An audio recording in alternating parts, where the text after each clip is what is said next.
Asia Tech Podcast with Graham Brown and Michael Waits. So where are you right now? I'm in Shanghai. I'm based here. Yeah, I know that. I just wasn't clear, like you were still there. I mean, all of us travel a lot, so I thought maybe you might be on the road. No. This week I'm in Shanghai. But Okay. you're not from Shanghai, right? There's such an interesting angle to your story. I mean, Oh, we got to go there. Korea, Tel Aviv. It's just not a natural progression, is it? Shanghai. I know. What's going on? Yeah, I'm from South Korea. Right. Okay, so here's what I want to know. Do you really speak Hebrew? קצת היבריט. Wow. אתה ישראלי?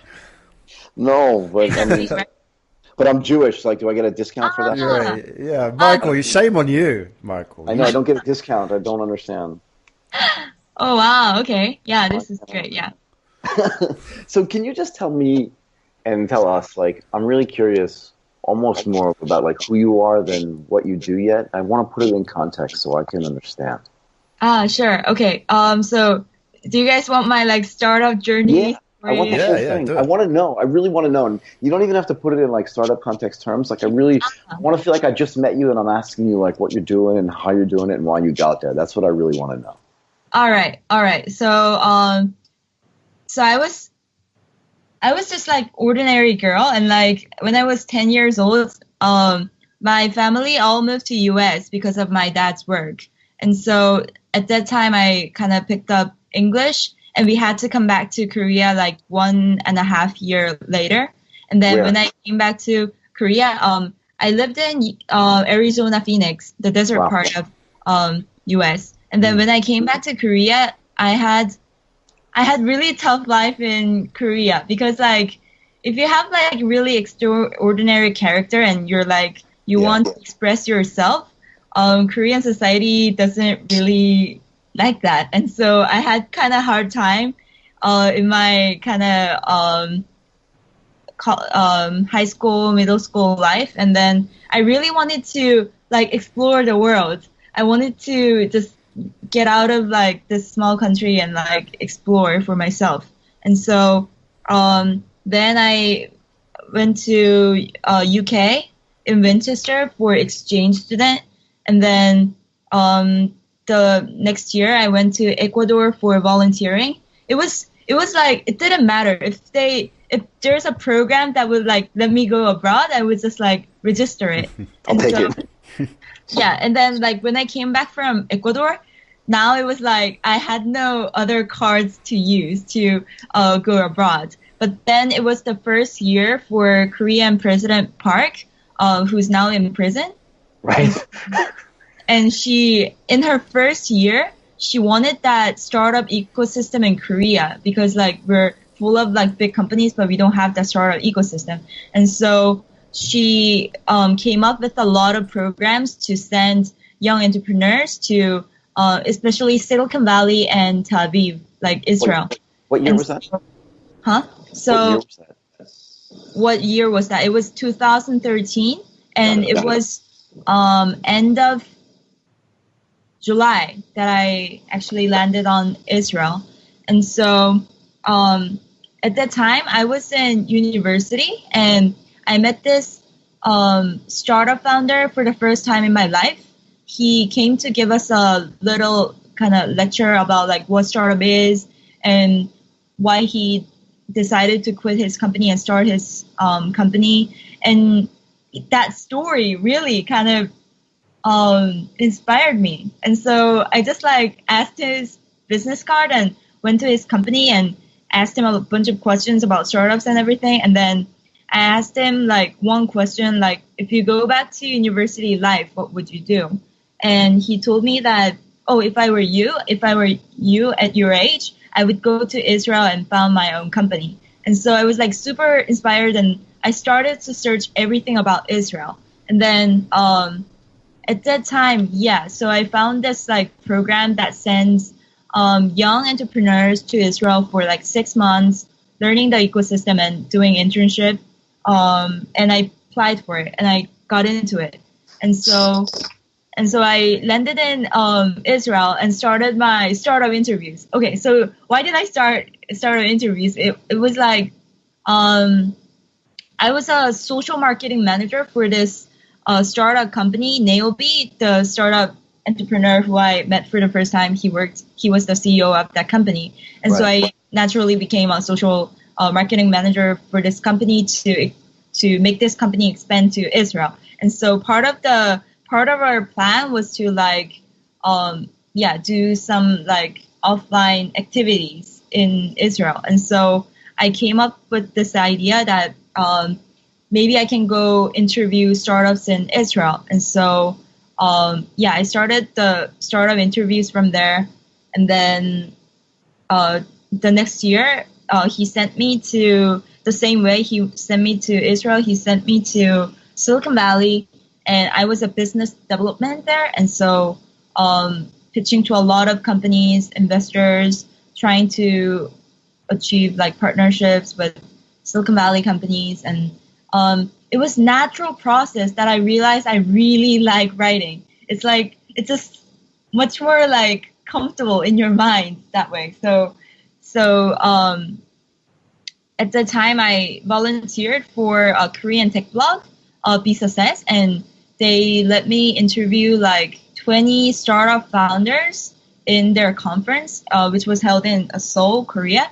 And so it was my first time to interview a Chinese startup founder who was TechNode's founder, Kang Lu.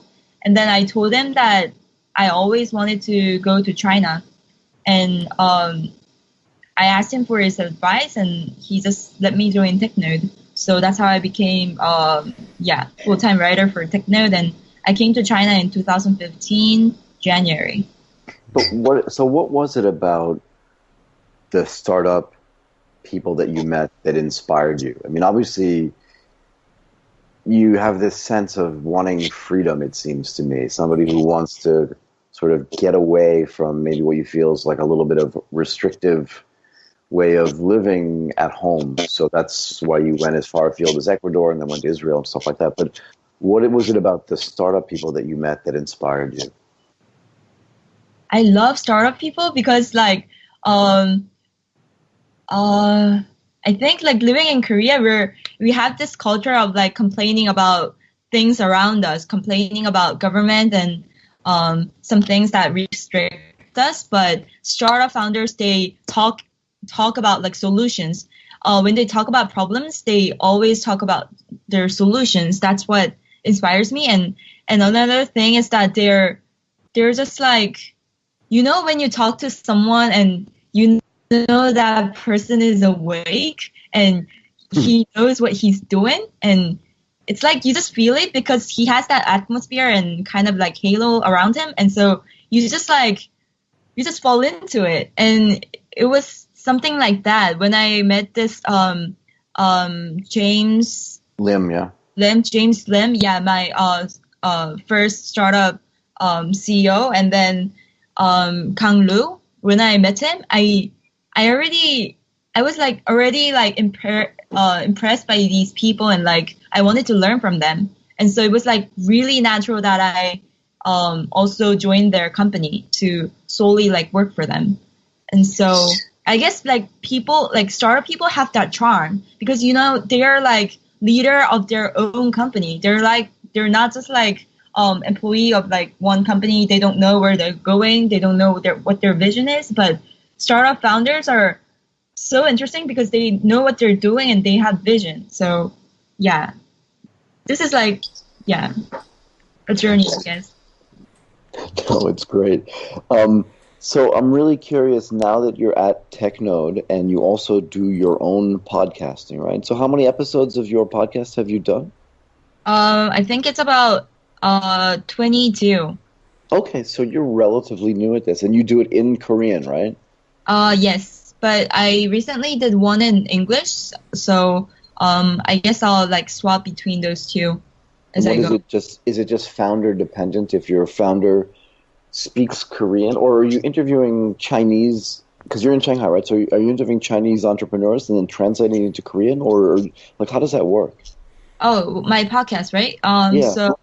So I only interviewed like Korean people in China because like Korean people wanted to hear from their side. But then now we kind of changed our kind of initial plan, and we're now reaching out to like all other like nationalities, either speaking English, Chinese, or Korean. And so, yeah, we're in that transition point. So we'll have some new episodes in Chinese, English, and Korean, probably. Yeah. Right. So do you speak Mandarin? Yeah, I do. Really? So well enough to interview people, yeah? Yeah. That's pretty impressive. Where did you learn how to speak Chinese? In China? Koreans have advantage learning Chinese. Like, we don't have to memorize that much words, for example. And so, yeah, I learned it in Shanghai. I didn't know how to speak Chinese back in Korea. I just like, my first day in China was my first day in TechNode. And gradually, when you're like surrounded by all Chinese people without like someone from your nationality, it's like survival to just pick up what they're saying and just, yeah. So can we just back up a little bit? So you said you also, I just want to put things in context, right? So you went to Arizona. When you arrived there, what was your English like and how old were you? I was 10 years old, and I was like, I think I could only say like, hi, how are you? Right, my name is Eva, kind of thing. Yeah. No, my name was not Eva then. It was I know that. Yeah, but like, yeah. Right, I was like totally like Asian girl, like not knowing what to say, but my hobby at that time was like drawing, and I used to like draw my classmates, and they really liked me for that reason. And so I had so many friends, and yeah, just like playing with them, hanging out with them, I just like, yeah, natural also learned English. Were you the only Asian in your class? I'm just curious, did they have Asians in Arizona back then? Yes, they did. So there were actually like one Korean in every age. I mean, like I was like 4th grade, and in 3rd grade there was like one Korean. It was something like that. And Asians, I think there was at least one Asians in each class. Right. Okay. So I guess like about 7 in your same age. Yeah. So it wasn't completely new. So they had seen sort of familiar faces. Right. I guess so. Yeah. But they were like, it was like South Korea. Nobody knew about South Korea. I mean, they had no idea. But it couldn't have been that long ago, right? It's 2000, and so it's before World Cup 2002. So chances are that they didn't know anything about South Korea. Yeah. Fair enough. So, do you remember the feeling you had when your dad said, "Okay, it's time to go home"? Yeah, actually, when he said we were going back to Korea, I was actually excited because you just like your home food, right? And you just like, because like US is just so spread out. Because in Korea, you're like living close to each other, and you can just like go to your friend's house, hang out there until like 7 p.m. and come back home, without having to tell your parents and everything. And it was so weird to live in US and you hang around with like cars. So right. Yeah, I was actually excited to go back, but then it didn't last long. I mean, I wanted to, go out. You wanted to leave and travel more. So when you do your podcast, right, like what are the stories you're trying to pull out of people? What are the things you're trying to tell people and teach people? And I know it's different for every person, but I'm trying to understand like the depth of the stories that you're trying to tell and why you think people in Korea would be interested in those stories.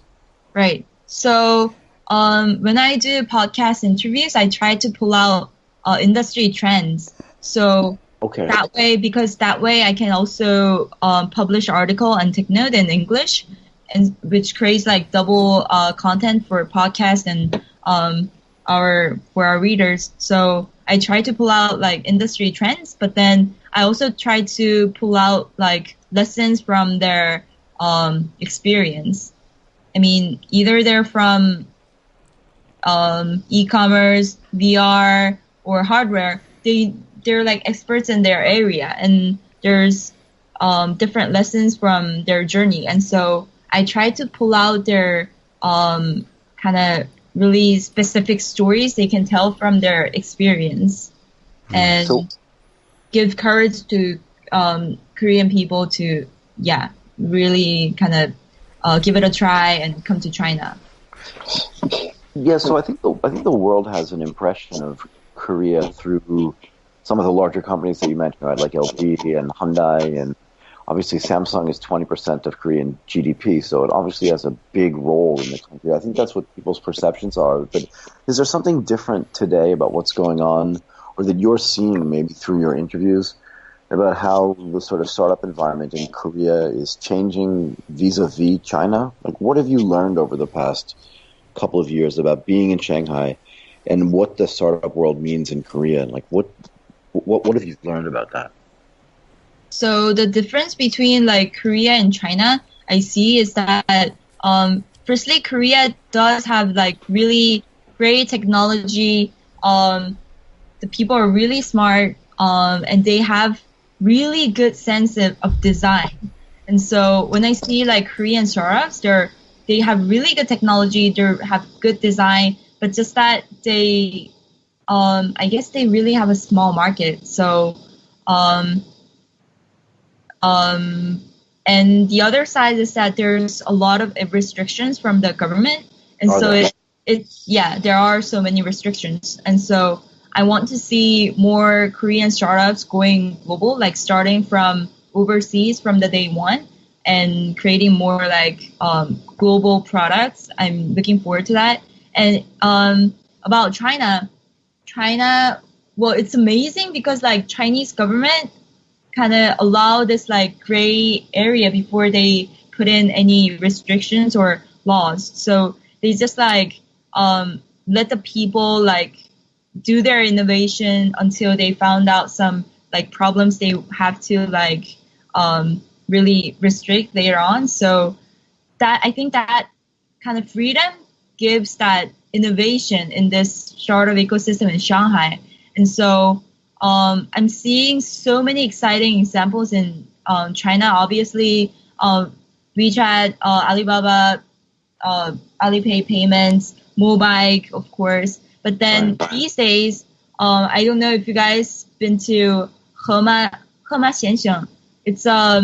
it's a new retail kind of strategy started out by Alibaba, and it's really amazing. I mean, you can just buy lobster in paying like $10, and then they cook you on site, and they when you buy things, the baskets like the shopping bags just hang around over your head, and they go straight delivered to your home. So I really encourage people in China, expats living in China, to try it out, because that's what is really exciting in China right now. And they have their own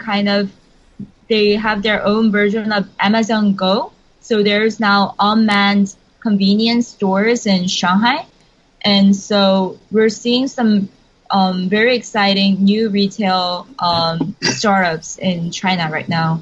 And so, this is amazing. I mean, like, in terms of like innovation, trying out new things, I think China had proved some good examples. Yeah. And do you see that stuff moving back to Korea? In other words, is it possible? So, like a company like Kakao, and then a company like Line, right, which is essentially a Korean company that was slightly, not taken over, but moved to Japan. Everyone thinks it's a Japanese company, but Line itself was started in Korea, no? Right. That's right. And so how does that happen there? And then how do you encourage more of that to happen in Korea, particularly in the context of like what you hear from the entrepreneurs that you interview, and just from the feedback you get from the people that listen to your podcast as well? So I guess Line is a really kind of special example. I mean, the founder of Naver, he had kind of blueprints of how companies should like go and grow. And so he realized there are some restrictions in Korea, and so he kind of strategically moved Line to Japan. And actually he's now doing the same. He raised funds and invested like so much money in Europe area. So he's now like investing a lot of European countries to have some like partnerships there between NHN, the mother company of Naver and European countries. I mean European startups. And so now I'm seeing those like good examples of Korean startups going global.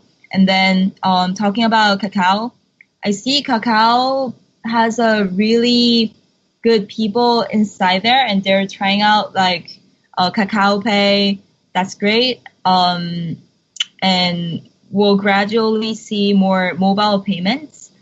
But then since it's a small country, I think they need to push some more like globalization efforts. So I guess this is what I want to ask you. If I was a Korean entrepreneur, ambitious, young Korean entrepreneur, would it be easier for me to simply leave Korea and go and set up in Shanghai? Or, I mean, it seems like sort of a lot of the stories you're talking about have that feel, right? Right. Rather than do it at home in Korea, what's going to be the best option for me? Yeah, the best option. I think the best option really is to live in China for quite a time and then start your company. That makes sense. But like, there are so many Korean founders just like come to China for a business trip, 3 or 4 days, meet up with some few companies, and then they study everything in Korea. Like they study everything about China in Korea, and their knowledge is like outdated for that reason. And I want them to actually kind of live here and like work in a Chinese startup for a while, and so you get that sense of like what is the innovation here, what people love to use here in China. And so I guess like you need to invest some time and money to really understand one culture or environment, right? So I think Korean people need that. Now there are so many people still based in Korea and trying to make like globalization effort, but I think that's not really realistic. So yeah, I think they really have to invest some time in overseas country they want to expand to. Now, do you think, so Naver was actually started by a bunch of ex-Samsung employees, right? And do you think that they took things out of their experience at Samsung, which, up until about 15 years ago was a very domestic company, but has somehow found a way to expand globally, and obviously is now one of the largest and most significant companies in the world. So do you think that some of the startup people in Korea can learn even peripherally from what companies like Samsung, LG, Daewoo, Hyundai have done to expand globally, and maybe just eliminate some of the corporateness around it? Like, what do you think about that?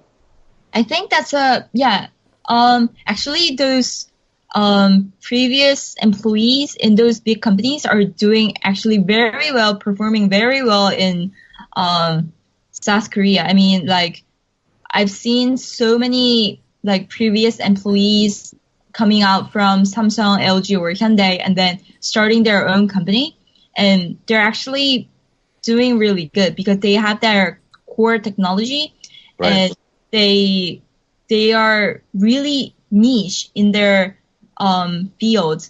I've seen some great B2B startups, and they were providing some business solutions in so many like niche areas like security, construction, and agriculture. And so not many people care about these companies, and they don't know about these companies, but they have a really great potential to grow.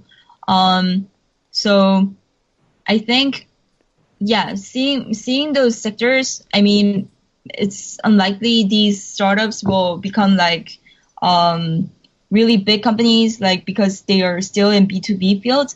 But since you have this great technology, I think there's a lot of potential, because seeing Israel goes for the same. I mean, it's a small country, and they have really good technology that can penetrate Silicon Valley market. And so I believe at some point, Korean startups can make those good examples too. And, I've seen a lot of Korean people working as like, sorry about that. Okay. that was like my water drinking alarm. Okay. So Go on, drink up. yeah. Is it time to stand as well? And then where was I?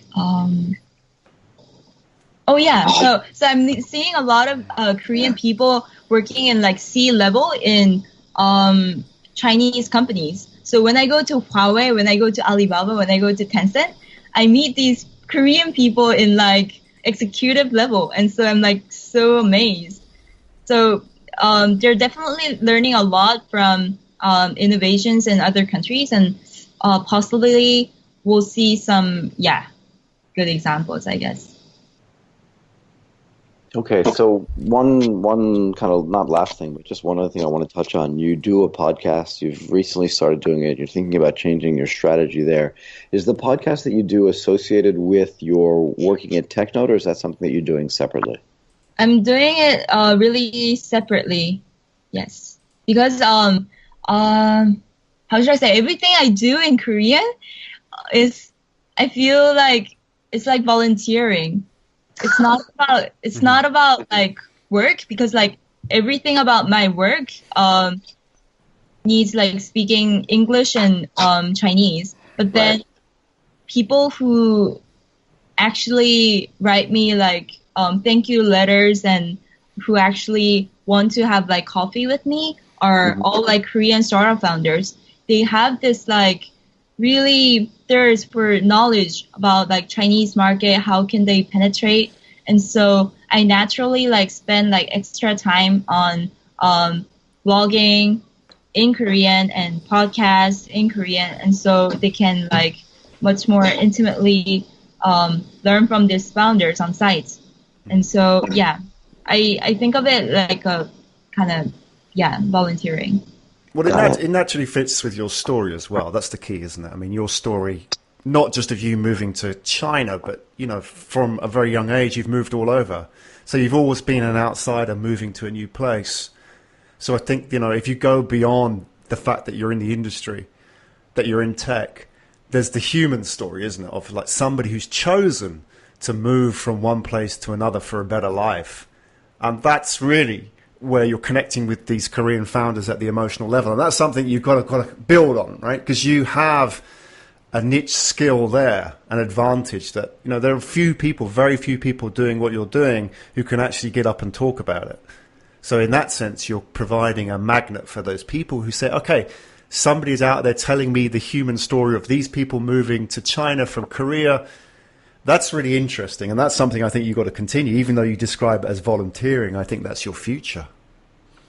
Oh, I just like thought of a one sentence in Greek Jorba. Have you guys read that book? It's about a Greek. It's a story written by Nikos Kazantzakis about a person who actually lived like 100 years ago named Jorba. And one sentence from that book is that if you want to save yourself, you should save other people. And I think that's, that goes with me. I mean, as I try to help other people, I think that's the way I save myself. And so this is like really kind of mutual thing. It's not only that I'm helping them, but like they're also helping me as well. So as I organize like offline meetups every month, like sharing the knowledge in the industry, I also learn from them, and that also gives me kind of inspiration to write new stories, new kind of grab new trends and what's happening in China. And so I think journalist is a really amazing occupation to really like connect with people and have that connection. Eva, it's been a real pleasure having you on. And before I ask you to give us some links where the listeners can go and find out a bit more about you, just want to say thanks for sharing your story. It's been an inspiration, I'm sure, for people who are in a similar situation. You know, never easy moving from one country to another, or never easy moving into a new culture. But go and check out Eva's work. Eva, where can we find out more about you? You can come to TechNode .com. So it's like TECHNODE.com. And I've written like 400 stories so far in TechNews. So it's the best way to learn about China if you're expanding to China. And also, please pitch me on to my email, evayoo@techno.com. So it's like EVAYOO@techno.com. So you can pitch me stories. You can also like meet me up for coffee, and just let me know. Awesome. We'll put all the details in the show notes. And your podcast, a shout out to that? Oh yeah, sure.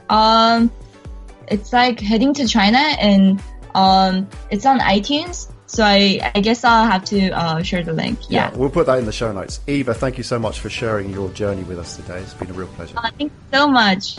Thank you so much. You've been listening to Asia Tech Podcast. Find out more at www.asiatechpodcast.com.